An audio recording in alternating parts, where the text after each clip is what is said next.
Everyone. तो क्या आप तैयार हैं आज के हमारे इस इंफॉर्मेटिव पॉडकास्ट के लिए?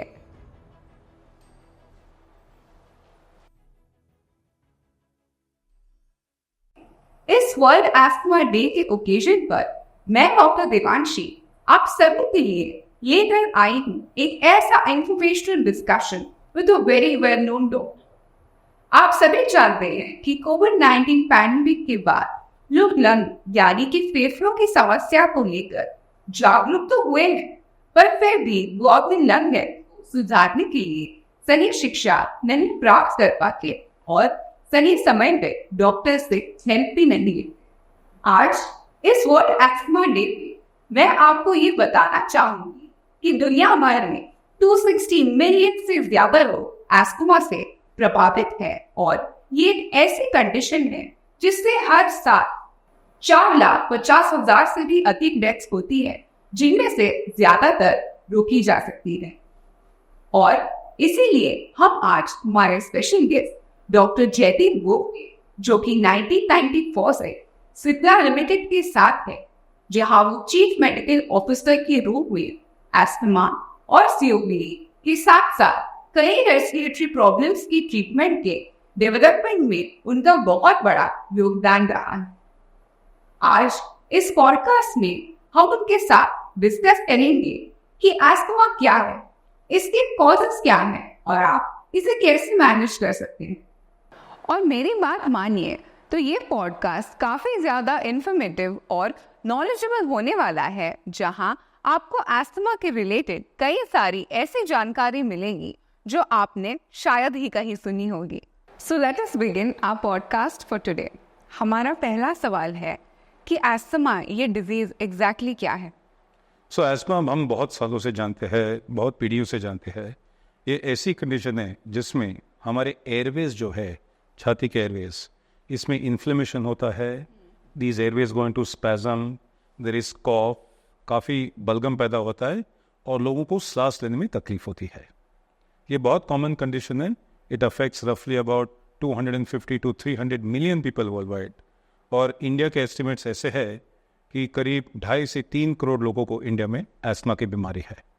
तो सर, आपको क्या लगता है कि जो एस्थमेटिक्स है, इन्हें क्या मेडिकल केयर की ज़रूरत है? हाँ, बिल्कुल ज़रूरी है मेडिकल केयर की। जैसे मैंने पहले कहा, asthma can cause breathlessness, can cause cough. These symptoms can be very scary for the patient. काफ़ी बार ऐसे होता है कि पेशेंट्स को ये सिम्टम्स होते हैं, लगता है कोई एलर्जी है, कोई दवाई लेते हैं और ठीक हो जाते हैं। लेकिन many people with asthma will get the symptoms again and again, and whenever you have this symptoms, it is very important for you to consult your doctor to decide whether this is asthma or this is not asthma. काफ़ी बार care लेने में delay हो जाता है, उससे ज़्यादा problem हो सकती है। कुछ लोगों को सीवियर अटैक हो सकता है और हॉस्पिटल जाना पड़ता है। So whenever you have such symptoms, it is very important that you should consult your doctor immediately. तो सर, जैसे आपने हमें कहा कि एस्थमा को, एक एस्थमेटिक पेशेंट को मेडिकल केयर की ज़रूरत पड़ती है, तो क्या ज़रूरी है कि एस्थमा सिर्फ बचपन में, चाइल्डहुड में डायग्नोज हो? क्या अडल्टहुड में भी एस्थमा डायग्नोज हो सकता है? बिल्कुल हो सकता है। जनरली हम कहते हैं कि about 40 to 50% of asthma begins in children, and hence many people think that is more a disease of childhood. Correct. But ऐसा नहीं है कि there is what we call adult onset asthma as well. Okay. तो asthma can be diagnosed बचपन में, it can be diagnosed in adults, sometimes even when people are older than 40 or 50 years, that asthma can be first diagnosed. इसके कारण ऐसे है कि sometimes truly asthma begins in adulthood, but very often for many years the diagnosis of asthma has been missed. So there could be a history that a child had some problems, but then for many years there were no problems, and then it comes again in adulthood. So asthma can be diagnosed at any age group. तो sir, कितनी बार ऐसा होता है कि patients को triggers हो जाते हैं, वो बस कुछ फ्रेग्रेंस अपने रूम में यूज़ करेंगे, कोई एयर स्प्रे, कोई एयर फ्रेशनर, और उसकी वजह से उन्हें एस्थमा होता है। So can we use fragrances? Do you recommend asthmatics to use fragrances? So it depends from person to person. कुछ लोगों में fragrances, strong odors या smells can trigger an asthma attack, but in many people it not. So it's important for the person to note down what do they feel has led to their asthma symptoms or asthma attack. And when they discuss this with their doctor, फिर वो doctor उनको सही सलाह देगा कि can you use perfumes, can you use hair sprays, etc. तो ये बहुत इंपॉर्टेंट है नोट डाउन करना, अगर डायरी आपके पास हो, कि किस चीज से एस्मा सिम्टम्स या एस्मा अटैक हो रहा हो।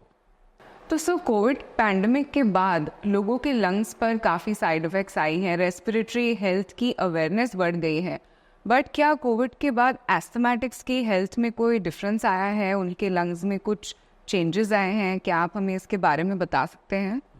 So COVID was a condition caused by a virus. Correct. And the virus would infect our lungs. Right? That is one is the upper part of the respiratory system and then the lungs.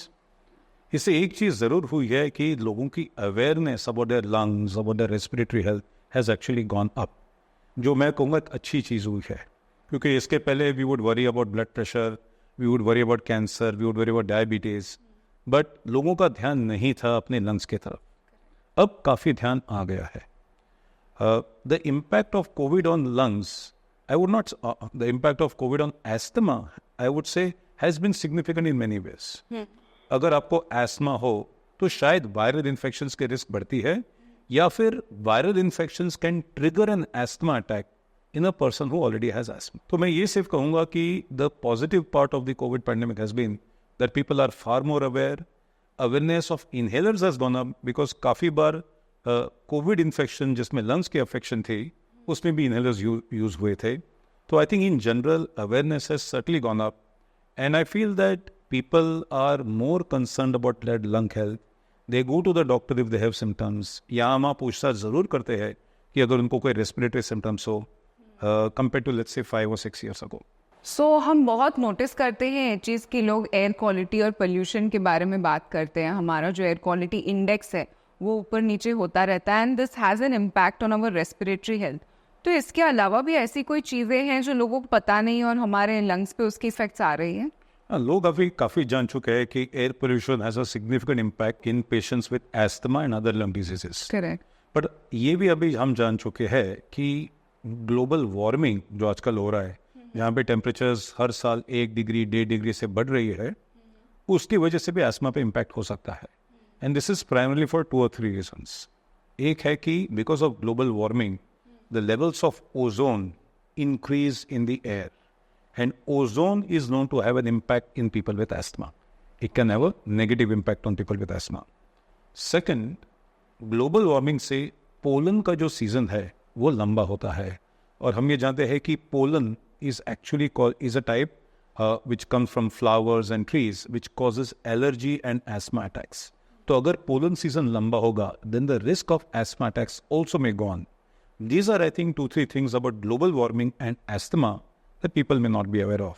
तो Covid pandemic के बाद जैसे respiratory health के बारे में लोगों को awareness हुई है, ऐसे मेंटल हेल्थ भी है जिसके बारे में लोग काफ़ी बात करने लगे हैं। तो क्या आपको लगता है कि asthma affects the mental health of children, of adult? तो ऐसा होता है कि जिसको एस्थमा है उनको काफ़ी बार एक डर रहता है कि क्या मुझे यहाँ अटैक हो सकता है, स्कूल में अटैक हो सकता है, क्या मैं खेल सकता हूँ? So all this can have some impact on a person's health. Many of them feel that they have some kind of disease. Why is it me and why not others? So all this can actually have an effect on somebody's mental health. तो इसमें therefore it is very important that जब doctor के पास जाए तो family होनी चाहिए साथ में. So it's not only the patient who understands, but parents, काफ़ी बार ग्रैंड पेरेंट्स रहते हैं या क्लोज रिलेटिव्स रहते हैं, they should also understand the importance of the disease and how this can be well managed. We know today that inhalers के साथ हम बहुत अच्छी तरह एस्मा को मैनेज कर सकते हैं, and children can do everything what they want to. They can play games, they can swim, they can do sports, they can run around, they can do everything. But for this they need a lot of support from their family. दूसरा ऐसा भी है, काफ़ी लोगों को लगता है कि इनहेलर के साथ कुछ मिथ्स अटैच है या स्टिग्मा अटैच्ड है, and I think the family can go a long way in dispelling this myths कि inhalers are nothing but just general treatments for asthma. जैसे हम दवाई लेते हैं, गोली या इंजेक्शन लेते हैं, वैसे ही इनहेलर्स एक फॉर्म ऑफ ट्रीटमेंट है जो एस्मा के लिए स्पेसिफिक है। Correct, correct. So thank you very much for giving us insights over this, because हम कितने पेरेंट्स से सुनते हैं कि क्या ये इनहेलर्स से हमारे बच्चों पर कोई साइड इफेक्ट आएगी, क्या ये स्पोर्ट्स नहीं खेल पाएंगे। So thank you for giving us this answer. तो sir we see a lot of people using smartphones. आज बहुत लोग हैं जो स्मार्टफोन से, टेक्नोलॉजी से बहुत सारी नॉलेज इकट्ठा करते हैं। तो इन दिस सिचुएशन क्या आप ऐसे कोई एप्लीकेशंस या वेबसाइट्स रेकमेंड करेंगे स्पेशली फॉर एस्थमेटिक्स जो उनकी नॉलेज बढ़ाए with respect to this condition? So I think absolutely. You can gain a lot of information through websites of various diseases. Aajkal, if you put in asthma in Google, you will get a lot of information. But दो तीन ऐसी website है which I would recommend. For example, breathe3.com ऐसी website है जिस पे आपको सही इन्फॉर्मेशन मिलेगी एस्थमा पे. Gina Asthma, Gina Asthma is another place where you will get very good information on asthma. Yes, people are using a lot of technology for their disease management as well. Diabetes के लिए तो काफ़ी common हो चुका है. Asthma के लिए भी है. The same breathe3.com also has an app in which you can actually track your asthma. आप ये ट्रैक कर सकते हैं कि आपके सिम्टम्स कितने हैं. आप ये ट्रैक कर सकते हैं कि आपको अगला इनहेलर कब लेना है. So I think a lot of these apps can actually help you manage your disease better. अगर हम हर चीज़ हम फ़ोन पे करते हैं, शॉपिंग फ़ोन पे करते हैं, गेमिंग फ़ोन पे करते हैं, तो क्यों नहीं हम अपनी कंडीशन मैनेज करने के लिए फ़ोन का इस्तेमाल कर सकते हैं. So I think there are lot of apps which can help you and I would encourage people to actually seek out some of these apps and use them. All right, thank you very much. So asthmatics face a lot of challenges in life, all right? So are there any particular challenges which you see asthmatics facing a lot or जो healthy population है वो शायद वो चीज़ go through ना करे, anything like that? So obviously anybody who has a condition has to take care of certain things. जैसे एक है कि अपना इनहेलर सही तरह लेना, जैसे डॉक्टर ने प्रिस्क्राइब किया हो. No, healthy people don't take medications, but an asthmatic has to take medications as per the doctor's advice. तो ये एक बहुत important चीज़ है. Second, there are always some recommendations given by doctors. He avoid exposure to certain triggers which will actually give you symptoms. So some things like this have to be kept in mind. If asthmatics are traveling somewhere या कहीं बाहर जा रहे हो, they should make sure to carry their inhaler with me. आजकल तो many doctors give what is called as an asthma action plan.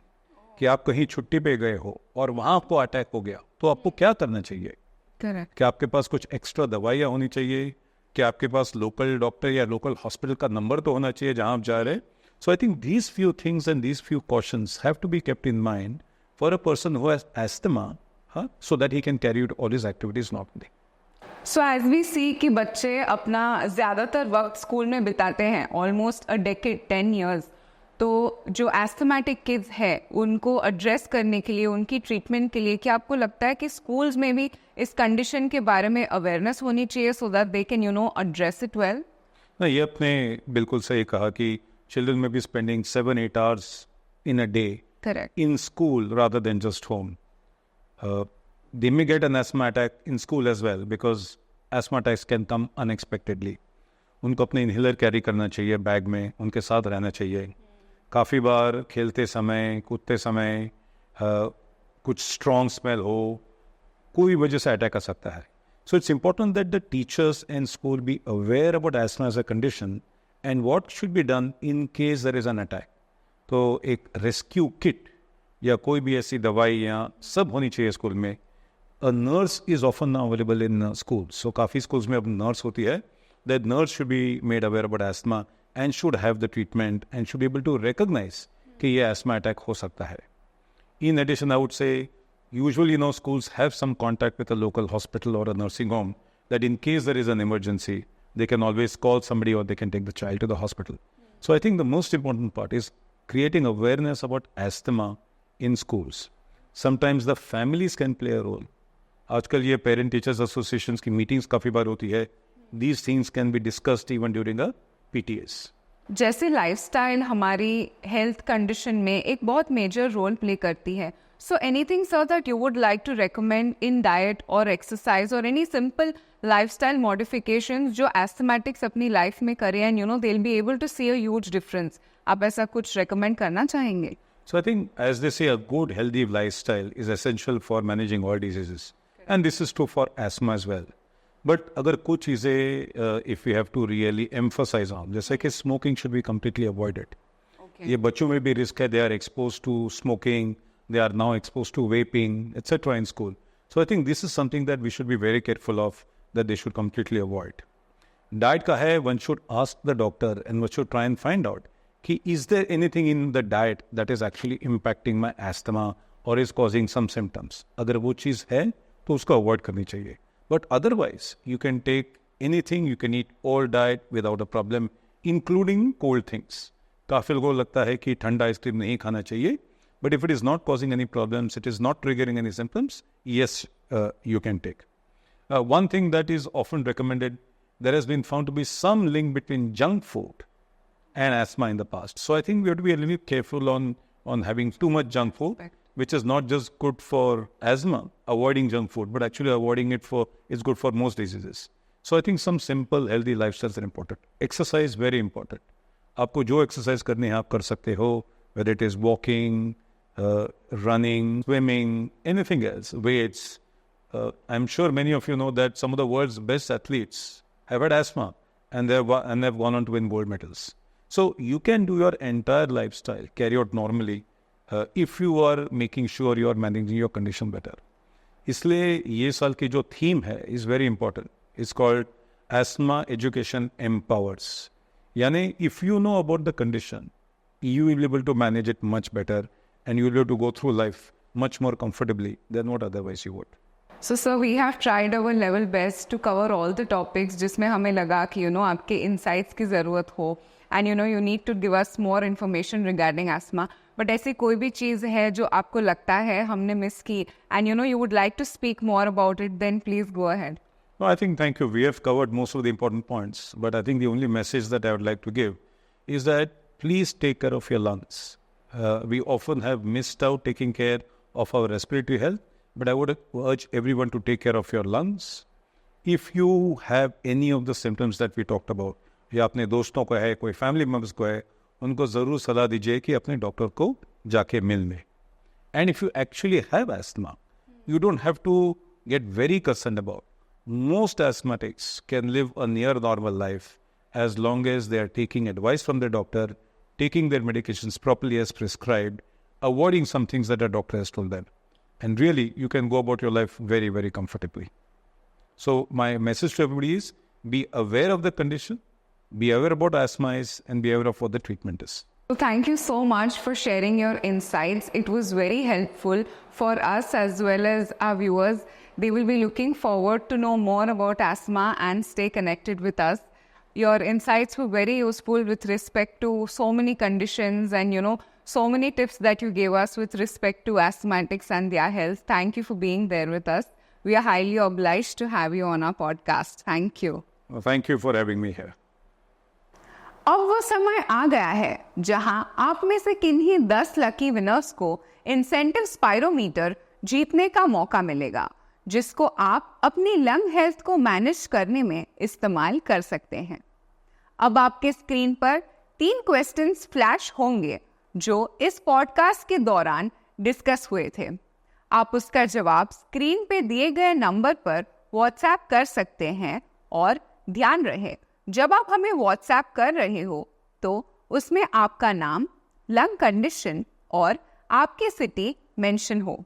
और WhatsApp करने के बाद कृपया यहाँ आकर नीचे कमेंट सेक्शन में डन लिख दीजिए.